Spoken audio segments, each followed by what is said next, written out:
Hello friends, welcome to our channel. ఈరోజు ఈ వీడియోలో నేనేం షేర్ చేసుకుంటున్నాను అన్నది అలా ఒక్కసారి గమనించండి.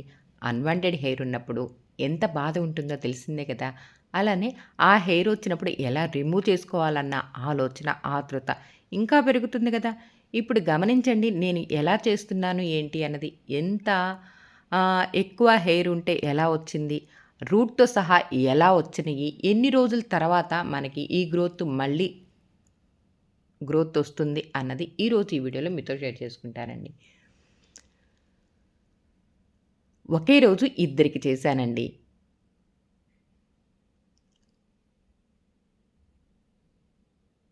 హెయిరు ఉన్నదే అని బాధపడుతూ అబ్బబ్బబ్బబ్బా! ఏం బయటికెళ్తాము అదేనండి. ఫంక్షన్‌కి వెళ్ళినా, పార్టీకి వెళ్ళినా, ఎక్కడికైనా జాబ్ చేస్తున్నా, ఎక్కడ ఏ సందర్భం ఏదైనా గానీ మనం ఇంట్లో నుంచి బయటకి వెళ్ళినప్పుడు చాలా అనీజీగా ఫీల్ అవుతాం గదా! అలాంటప్పుడు ఇదిగో ఇలా గనక అన్‌వాంటెడ్ హెయిర్‌ని ఇలా ఫేస్ వ్యాక్స్‌తో రిమూవ్ గనక చేసుకున్నామనుకోండి, చాలా హాయిగా, చాలా ప్రశాంతంగా ఉంటుంది. ఆ తీసేటప్పుడు కూడా ఎలా తీయాలి అన్నది ఒక్కసారి గమనించండి. నేను అప్లై చేసిన తర్వాత కొంచెం ఎక్కువ సేపు లేట్ అవ్వకూడదు. అలా అని ఆరకముందు తీయకూడదు. కొంచెం జాగ్రత్తగా అలా వేసామా, అర నిమిషం ఉన్నామా, అప్పుడు తీసామా. చూస్తున్నారా నేను ఎలా ట్యాప్ చేస్తున్నానో, ట్యాప్ చేసిన తర్వాత ఒక్కసారి స్పీడ్‌గా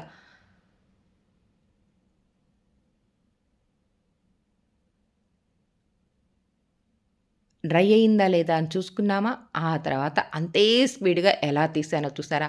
గ్రోత్ ఎలా ఉందో చూసారు కదా! అలానే రూట్స్‌తో సహా ఎంత మంచిగా వచ్చిందో. మళ్ళీ ఎన్ని రోజుల దాకా మనం హ్యాపీగా ఉండొచ్చు. అలానే గ్యారంటీ అయితే నేను చెప్పలేనండి. ఎందుకంటే మన హార్మోన్స్‌ని బట్టి ఒక్కొక్క మంతు అస్సలు గ్రోత్ ఉండదండి. ఒక్కొక్క మంతు మనం చేయించుకున్న ఒక 15 రోజులకే కొంచెం గ్రోత్ ఎక్కువున్నట్టు కనిపిస్తది. ఒక్కొక్కసారి చేయించుకున్న తర్వాత 2 నెలల దాకా గూడా మనకి గ్రోత్ కనిపించనట్టు ఉంటుంది. అది మన బాడీ హార్మోన్స్‌ని బట్టి ఆ ప్రాబ్లమ్ ఉంటుందండి. చూసారా ఎంత గ్రోత్ లోపల బేబీ హెయిర్ ఉన్నా కూడా ఆ లోపల రూట్స్‌తో సహా ఎంత స్ట్రాంగ్‌గా ఉన్న ఆ హెయిర్ వచ్చిందో చూసారు గదా! ఇప్పుడు మళ్ళీ ఇంకొక పాపకి చేస్తున్నానండి. సేమ్.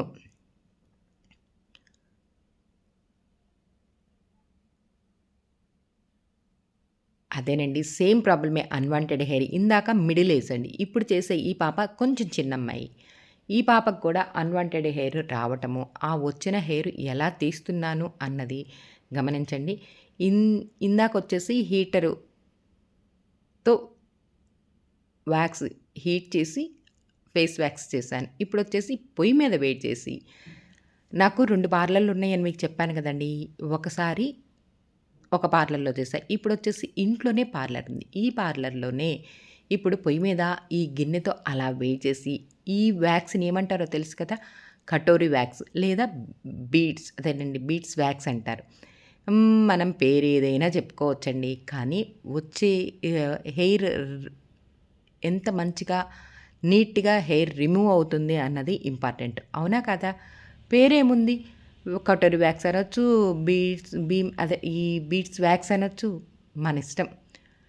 చూస్తున్నారా? ఆ హెయిరు ఒకవైపు పల్చగా వచ్చి రానట్టు అనిపిస్తుంది. ఇంకోవైపు థిక్‌గాను వచ్చినట్టు అనిపిస్తుంది.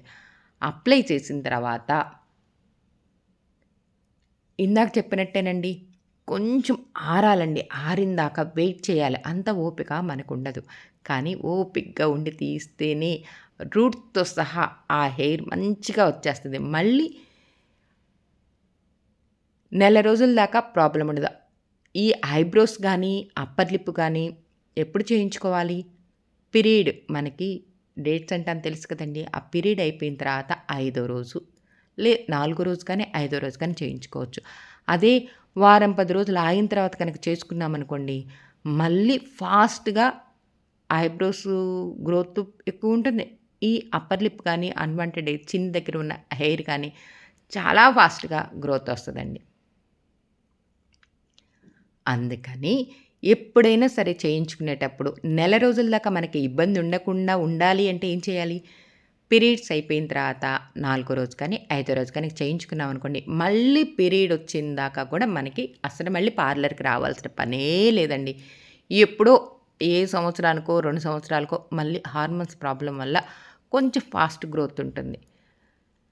చూస్తున్నారా? నేను అలా లాగుతున్నప్పుడు ఆ లోపల రూట్స్‌తో సహా ఎంత స్ట్రాంగ్‌గా ఉన్న హెయిర్ కూడా ఈ ఫేస్ వ్యాక్స్‌తో ఎంత మంచిగా వచ్చిందో గమనించారా? అన్‌వాంటెడ్ హెయిర్ ఉందని బాధపడుతూ ఇబ్బంది పడే బదులు, మీరు కూడా ఇలా పార్లర్‌కి వెళ్ళి, లేదు మనకు మనం గూడా చక్కగా ఈ హెయిర్‌ని రిమూవ్ చేయించుకోవచ్చండి. చేసుకోవచ్చు, చేయించుకోవచ్చు. అది పార్లర్ అవ్వని, ఇంట్లో అయినా అవని. ఇప్పుడు అప్పర్ లిప్ పైన హెయిర్ రిమూవ్ చేశాను గదా! ఇప్పుడు చిన్ మీద ఉన్న ఆ హెయిర్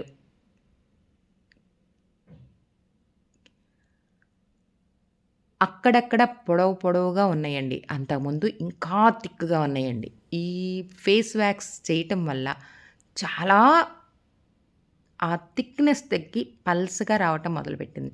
అలానే అక్కడక్కడ అదేనండి స్కిప్ అంటాను చూసావా? అక్కడక్కడ హెయిర్ మొలవకుండా ఉండటం గూడా జరిగింది. చూస్తున్నారా నేను అప్లై చేసిన తర్వాత కొంచెం సేపు అలా ఓపిక పట్టి, ఒక్క అర నిమిషం పాటు ఓపిక పట్టి, ఫాస్ట్‌గా తీసేస్తే ఆ రూట్స్‌తో సహా ఎంత స్ట్రాంగ్‌గా ఉన్న హెయిర్ అయినా సరే చక్కగా వస్తున్నాయి. అలానే పల్స్‌గా బేబీ హెయిర్ అంటాం చూసావా? ఆ హెయిర్ కూడా రూట్స్‌తో సహా మంచిగా వచ్చేస్తున్నాయండి. అది అంటే ఆల్రెడీ అంతకుముందు థిక్ హెయిర్. ఇప్పుడు తీయంగా ఆ మధ్యలో ఉన్న చిన్న పల్సగా బేబీ హెయిర్ ఉన్నది చూసారా? అది పలసబడి లైట్‌గా రావటం జరుగుతుందండి. ఎలా ఉంది నేను అప్‌లోడ్ చేసిన ఈ వీడియో మీకు ఉపయోగపడేటట్టే ఉందా? అయితే లైక్ చేయండి, షేర్ చేయండి, సబ్స్క్రైబ్ చేసుకోవడం అస్సలు మర్చిపోవద్దండి. ఇలా హెయిర్ ఉందని బాధపడుతూ ఉన్న వాళ్ళకి మనం షేర్ చేసినా, లైక్ చేసినా ఇంకొక నలుగురికి ఉపయోగపడుతుంది కదా! అందుకేనండి నేను అన్ని సార్లు లైక్ చేయండి, షేర్ చేయండి, సబ్స్క్రైబ్ చేసుకోవడం మర్చిపోవద్దని నేను ఎప్పటికప్పుడు చెప్తూ ఉంటాను. గమనించారా? చూసారా? ఆ అన్‌వాంటెడ్ హెయిర్ తీయటం వల్ల ఆ హెయిరు ఎంత ఫేస్ ఎంత నీట్‌గా బావుందో గమనించారు కదా! మళ్ళీ కొత్త వీడియోతో మీతో షేర్ చేసుకోవటానికి నేనైతే రెడీగా ఉంటానండి.